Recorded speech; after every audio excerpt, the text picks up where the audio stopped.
Josh, how to overcome attachment. Who's trying to overcome it? I'm not trying to be slick. Just look, right? We're looking.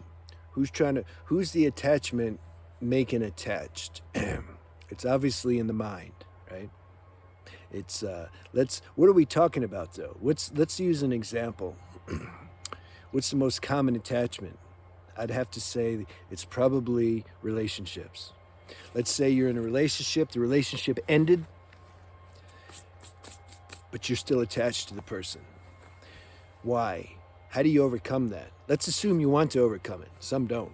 But let's assume you want to overcome that. So let's say, okay, the girl left me, and now I feel, we were super connected. Chemistry, it was a good one. Let's say I had a good one.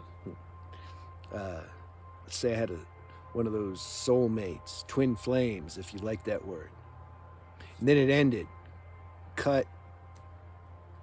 I mean, it's like one of those where Cupid shoots you both, and you're just duped.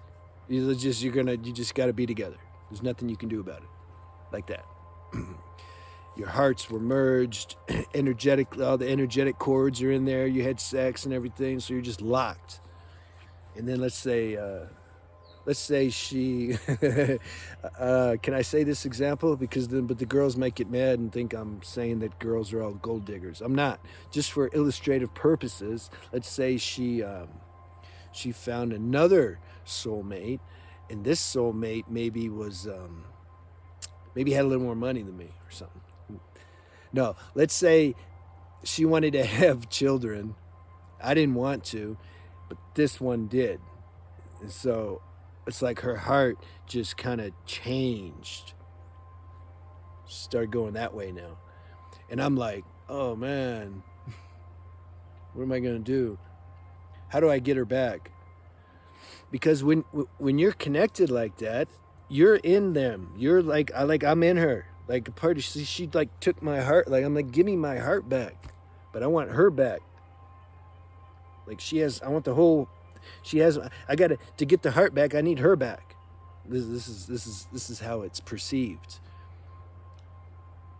How do you, so what are you going to do? Are you just going to be like, is there some spiritual technique that you can just, and you can apply this to any attachment, but I'm giving an extreme one because if we get this one, then every other attachment, it's like whatever. So I like to give the the good examples. So what do you do then? So I'm super attached. She's not coming back. Can I just be like, well, wait a minute. Nothing exists.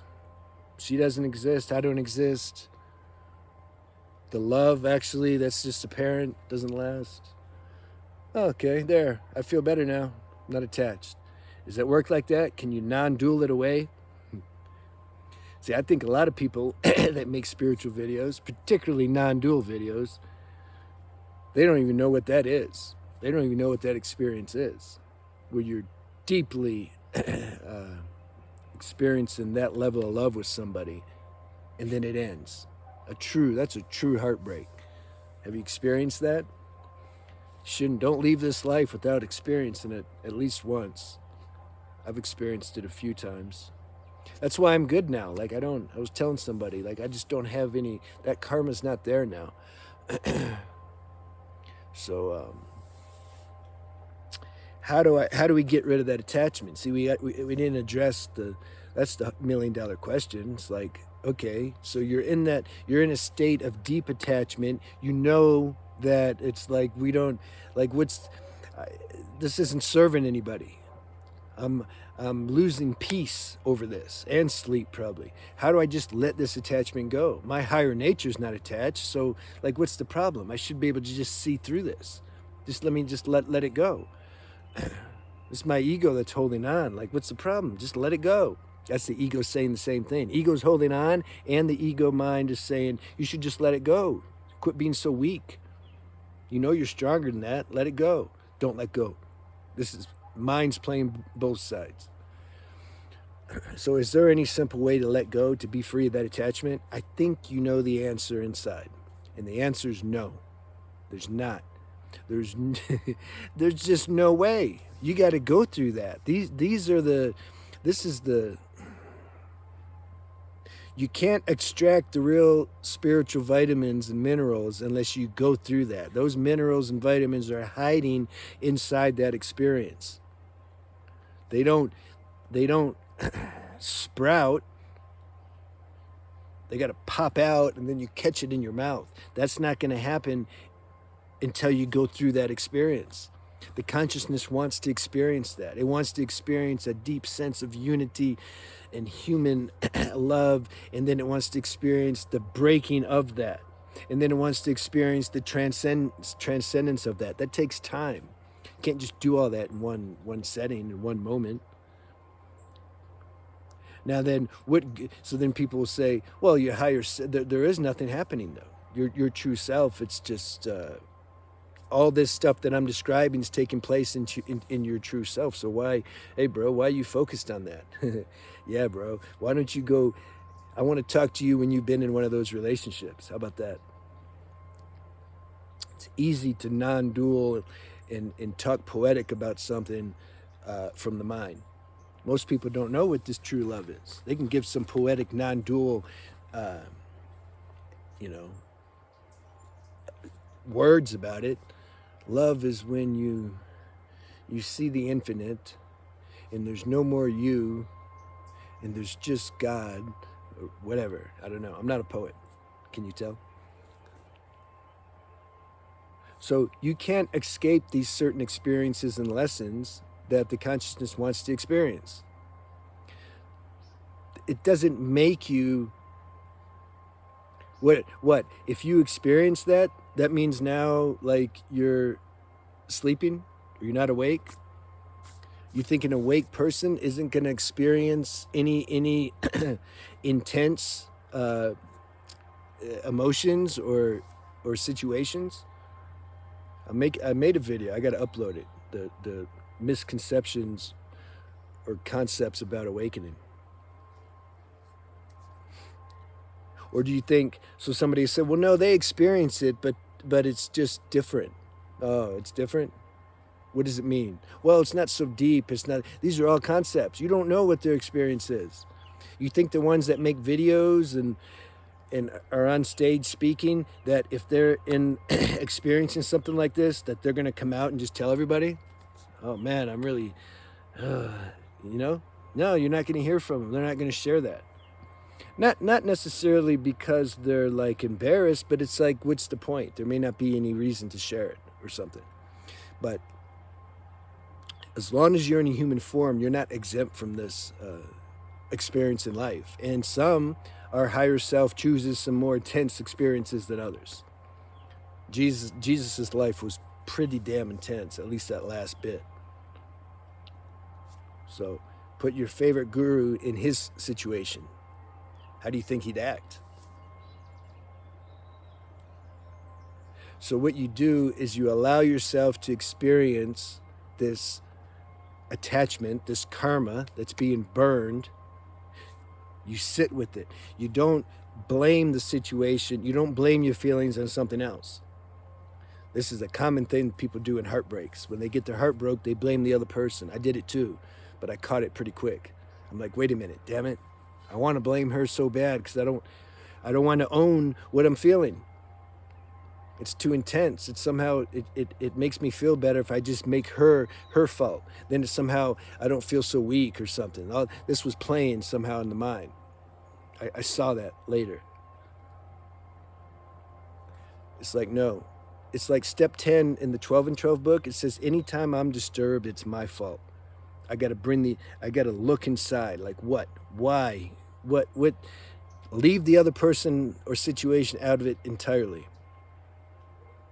There's some dissolution process going on inside me. This situation was a catalyst to provoke some stirring up, some dissolution of karma in me.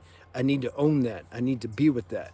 Don't blame the other person. That affects the dissolution process. We want to get through the dissolution so that then, guess what's on the other side? It's nice. Serenity, freedom.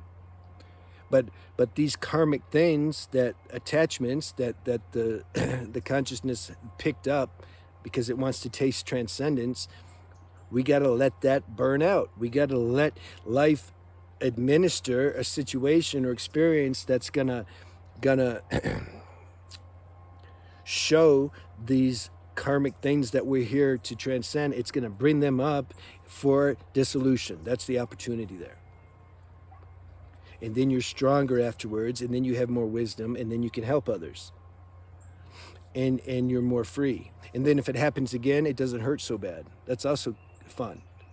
Don't be scared. If you had a really hell of a time in a heartbreak or a certain attachment, and it just made your life unbearable, don't be scared of that happening again.